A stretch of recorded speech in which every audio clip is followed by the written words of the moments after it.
নমস্কার। দুঃখ দিয়ে যাদের জীবন গড়া তাদের আবার দুঃখের ভয় কি?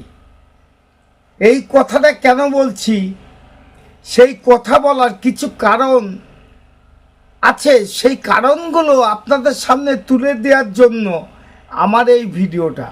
যাই হোক, নাম আমার কৃষ্ণপদ অধিকারী। আমার ছোট্ট একটা ইউটিউবের চ্যানেল আছে, চ্যানেলটার নাম don't care, Facebook page Krishna Krishna. যদি ভিডিওটা ভালো লাগে লাইক শেয়ার কমেন্ট করবেন, এবং কমেন্ট যখনই করবেন পেজটা ফলো করবেন আর বেল আইকনটা দাবিয়ে দেবেন, কারণ নতুন কোনো ভিডিও যদি আসে আমার মাধ্যমে সবার আগে আপনাদের কাছে পৌঁছে যাবে। দেখতে থাকেন, ভিডিও ভালো লাগবে আশা করি। কারণ আমরা কোথায় আছি, কোন বাংলায় আছি, কোন রাজ্যে আছি, এই রাজ্যে কোনো আইন কানুন আছে কিনা, কোনো সংবিধান আছে কিনা, সেটাকে নিয়ে আমার প্রশ্ন। জানি না যারা আইন রক্ষক এবং আইনকে ফলো করে যারা চলে এবং চলা উচিত, তারা শপথ নেওয়ার সময় যে কথা বলে, যে কাজগুলো করার কথা, তার বিপরীতে সব কাজগুলো হচ্ছে। সেই নিয়ে কিছু আইন সংযুক্ত কথা বলার জন্য আমার এই ভিডিওটা দেখতে থাকেন, খুব ভালো লাগবে আশা করি। যদি ভালো লাগে আপনারা একটু আশীর্বাদ করবেন। আশীর্বাদটা করলে আমি একটু মনে সাহস পাবো এবং সামনের দিকে এগোতে পারবো, নতুন নতুন কোনো ভিডিও আনতে পারবো। সেই জায়গায় দাঁড়িয়ে আপনারা কি ভাবছেন, বাংলা কিভাবে চলছে, দেখতে থাকেন ভিডিও। করে পুলিশ বাধা বিজেপি কর্মী সমর্থকদের, তৃণমূল কর্মীদের সঙ্গে ধস্তাধস্তিতে জড়িয়ে পড়েন বিজেপি কর্মী সমর্থকরাও। উত্তেজনার মাঝে বাড়িতে ঢুকে যান সজল ঘোষ, পরে বাড়ি থেকেই আটক করা হয় বিজেপি কাউন্সিলর সজল ঘোষকে।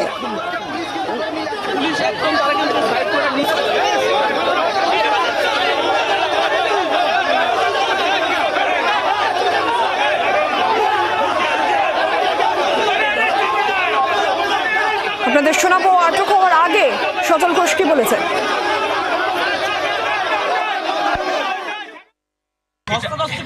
এটা পুলিশ, আপনারা তো সাক্ষী ছিলেন। আমরা মানুষের কাছে হাত জোর করে করে যাচ্ছে, মানুষের কাছে হাত জোর করে প্রার্থনা করছে। এলাকার মানুষ ছিল তাই আমায় ধরে নিয়ে যেতে পারিনি। একদল সমাজ বিরোধীকে মুক্তাঞ্চল করে দেওয়ার জন্য পুলিশ এই কাণ্ড করছে। আপনারা দেখেছেন, লড়াই বন্ধ হবে না। আমি আবার শুরু করব, একটু দম নিতে দিন। বনকে পক্ষান্তরে সফল করে দিল তারা, শিয়ালদার বনকে পক্ষান্তরে সফল করে দিল।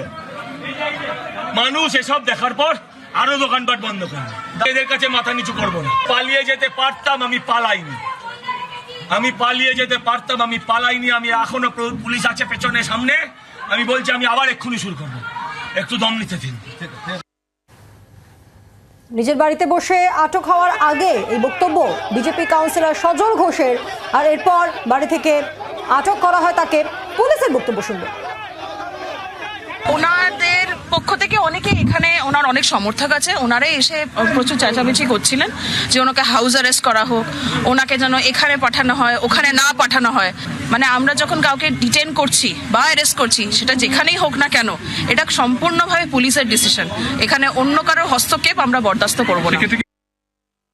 ঠিক ঠিক, সবাই জানে ঠিক, কিন্তু আপনার কাছে ম্যাডাম আমার একটা প্রশ্ন। ওই সজল ঘোষকে যখন ধরতে গেলেন, আপনাদের কাছে আইনি কোনো নোটিশ ছিল কিনা, কি কারণে ধরলেন আর কেন ধরলেন? তার বাড়ি থেকে, কেউ বাড়ি থেকে ধরতে গেলে আইনের কিছু ব্যাপার স্যাপার থাকে, সেগুলো ভুলে গেছেন। যাই হোক, আপনাকে শুনিয়ে দিচ্ছি, এই ভিডিওটা সবার কাছে পৌঁছে দেবেন, কারণ এই পশ্চিমবাংলা আইন কানুন পুঙ্গার মধ্যে পুলিশ যা করবে সেটাই ঠিক হতে পারে না, এটা মানতে পারে না। আমি আপনাদের নিকটে পৌঁছে দিতে চাই এই বার্তা। যারা ইউটিউবার আছে, সুপ্রিম কোর্টের আইন একটা আছে, সেই আইনে ইউটিউবার পুলিশের ভালো কাজ মন্দ কাজের জন্য একটা সম্মতি দিয়েছে, তার কোনো অনুমতি লাগে না। সেই সম্মতির ধারা কি আছে সেটা আপনাদের সামনে তুলে ধরছি। সেই ধারাটা 353 161। যদি কোনো আইনজীবী থাকেন আর কোনো আইনের লোক থাকেন তাহলে ধারাটা দেখে নেবেন। এবং পুলিশ সাধারণ জনগণের পরে যদি অত্যাচার অনাচার করে, ম্যাডাম আপনাকে বলছি শুনে রাখুন, 219, 220 ধারার সম্পর্কে আপনি কি জানেন জানি না, সেইটাকে ফলো করা উচিত আপনার। আমি সজল ঘোষকে অ্যারেস্ট করার একটাই তকমা দিচ্ছি, আপনি 219, 220 যে ধারা আছে সেই ধারাটা আপনি একবার দেখে নেবেন। এবং বাংলার জনগণের কাছে ব্যক্তিগত স্বাধীনতা দেশে আমরা স্বাধীন ভারতে বসবাস করি, ব্যক্তিগত কোনো মতামত নেওয়ার জন্য কারের পারমিশন লাগে না, তো মতামত নেওয়ার জন্য কারো পারমিশন লাগে না। যাই হোক, আমার চ্যানেল নাম don't care, Facebook page Krishnapada Adhikari. এই পুলিশের অত্যাচার আমাদের বাংলা থেকে কবে সাধারণ জনগণ মুক্তি পাবে সেই প্রশ্ন রেখে গেলাম আপনাদের কাছে। উত্তর দেবে বাংলার মানুষ, বাংলার জনগণ। আশা করি ভিডিওটা কেমন লেগেছে না লেগেছে এটা আপনাদের ব্যক্তিগত ব্যাপার, কিন্তু মানুষের স্বার্থে মানুষের কণ্ঠস্বর আমি আপনাদের মাধ্যমে তুলে ধরছি। সেই জায়গায় দাঁড়িয়ে যদি ভিডিওটা ভালো লাগে লাইক, শেয়ার, কমেন্ট করবেন। আমি মানুষের স্বার্থে থাকি। নমস্কার, ভালো থাকবেন। আগামী দিনে নতুন কোনো ভিডিও আনার জন্য আপনাদের কাছে একটু আশীর্বাদ চাচ্ছি। দয়া করিয়া পেজটা ফলো করবেন, চ্যানেলটা সাবস্ক্রাইব করবেন এবং নোটিফিকেশন দাবিয়ে দেবেন, কারণ নতুন কোনো ভিডিও যদি আসে আপনার কাছে সকলের আগে পৌঁছবে। নমস্কার। खत्म। Bye bye, Tata.